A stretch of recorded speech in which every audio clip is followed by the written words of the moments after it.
اس سارے میں غریبوں کو نہ بھولیں، جو اصل حقدار ہیں ان کا حق نہیں بھولیں۔ غربا کے ساتھ ضرور کچھ نہ کچھ ایسا ماحول بنائیں کہ وہ باوقار طریقے سے افطار میں شریک ہو جائیں۔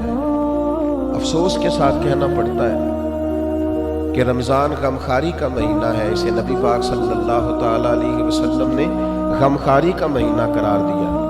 دوسروں کے دکھ بانٹنے تھے، اشک شوئی کرنی تھی، غریبوں کی مدد کرنی تھی، یتیموں کے سر پہ ہاتھ رکھنا، بیواؤں کے لیے کوشش کرنی تھی، مسافروں کے لیے کوشش کرنی تھی، مقروضوں کے لیے کوشش کرنی تھی۔ لیکن ہم کیا کرتے ہیں؟ ہم رمضان میں اپنے خرچے بڑے بڑھا لیتے ہیں۔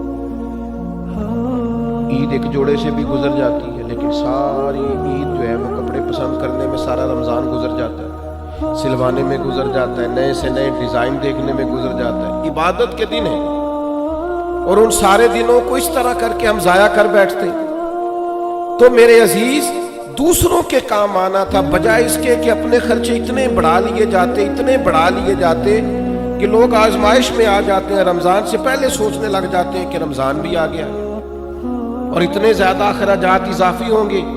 تو تھوڑا تھوڑا ان اخراجات سے چیزوں کو بچا کر کے، یعنی حضور علیہ السلام نے سخاوت کا طریقہ یہ بتایا تھا کہ 2 کا کھانا 3 کو پورا آ جائے، اور 3 کا کھانا 4 لوگ کھا لیں، اور 4 کا 5 لوگ کھا لیں۔ تو اپنے اسی دسترخوان میں سے آپ کچھ نکال کے اس شہر مواسات کے اندر، اس غمخواری کے مہینے کے اندر آپ دوسروں کی اشک شوئی کریں، ماہ رمضان المبارک غریب پروری میں گزاریں، غور فرمائیں کہ کہاں کہاں لوگ ضرورت مند ہیں۔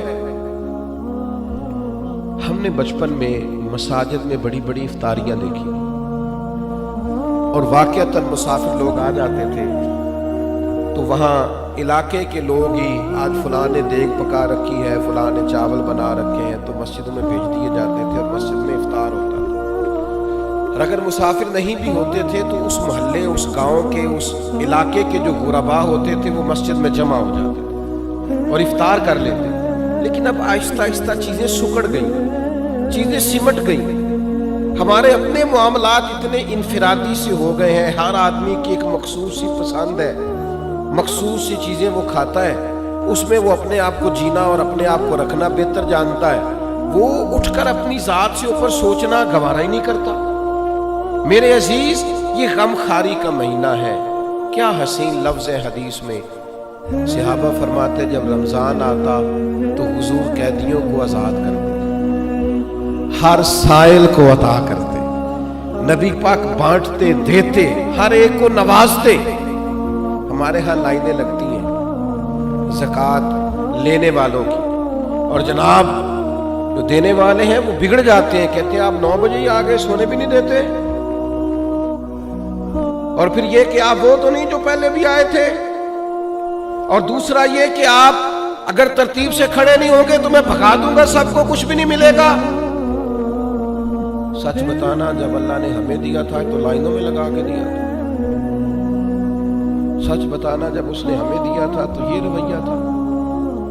کسی درویش سے کسی نے کہا تھا میرا دل تو کرتا تھا اللہ کے رستے میں خیرات کروں پر کوئی مستحق نہیں ملتا، تو شیخ مسکرا پڑے، تو کہا حضرت آپ کے مسکرانا بڑا معنی خیز ہے، آپ کیوں مسکرائے؟ تو فرمانے لگے پہلے تو بتا، جو جو اللہ نے تجھے دیا تیرا حق بنتا تھا؟ تو جب رب نے تجھے دے دیا ہے، حالانکہ تو حقدار نہیں تھا، تو پھر ٹٹولتا پھرتا ہے، تھرمامیٹر لیے پھرتا ہے۔ جس کی سمجھ آ گئی ہے تجھے غریب ہے، تو دے اللہ کی رضا کے لیے۔ لیکن وہ رویوں کی تلخی، مزاج کی ترشروئی، میں اقرار کرتا ہوں اس بات کا بھی کہ بہت سارے غربا اس مہینے میں دھندے بھی بنتے ہیں، آٹا خیرات میں لے کے دکانوں پہ بیچا بھی جاتا ہے۔ یہ ساری چیزیں دیکھنے کو، سننے کو، پڑھنے کو ملتی ہیں، لیکن میرے عزیز، آپ یہ ساری چیزیں دیکھ کے کیا خیرات کرنی چھوڑ جائیں گے؟ ان رویوں کی بنیاد پر کیا آپ یہ کام کرنا چھوڑ جائیں گے؟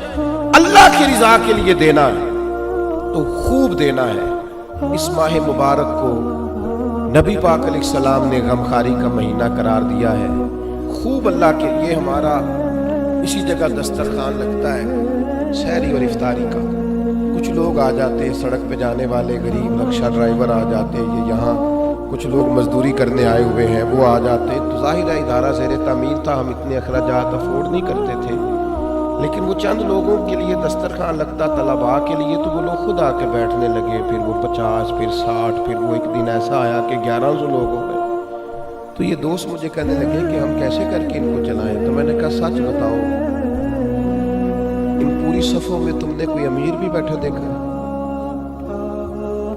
کوئی مالدار، کوئی گاڑی والا، کوئی پراڈو والا تم نے دیکھا ہے بیٹھا؟ کہنے لگے نہیں۔ تو میں نے کہا پھر یہ اللہ نے مہمان بھیجے ہیں تو اللہ ان کا رزق بھی بھیجے گا، پھر تم اللہ کی رضا کے لیے ان کے لیے کچھ نہ کچھ پکا ڈالو۔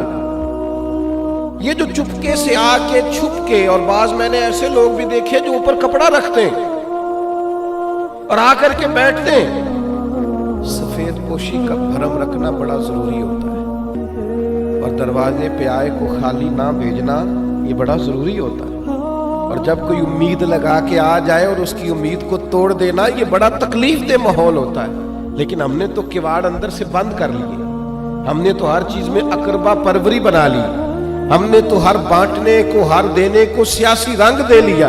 خدا را یہ غمخاری کا مہینہ ہے، پلٹ کے دیکھنا یتیموں، مسکینوں، غریبوں کو جو چپ ہے، جو بولتے نہیں، جو عید سے قبل میاں بیوی مشورہ کرتے ہیں کہ ہمارے کپڑے نئے ہیں بس بچوں کو لے کے دے دیے جائیں، ہماری خیر ہے، میرا جوڑا ٹھیک ہے، میں گزارا کر لوں گا، یہ فلانی شادی پہ لیا تھا، تو بچوں کا سوچ۔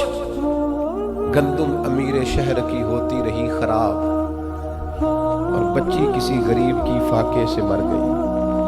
او بھائی یہ فرق مٹانا پڑے گا، یہ جو بہت زیادہ تفریق ہے، یہ ماہ نور و سرور آیا ہے، اس میں ارادہ کریں۔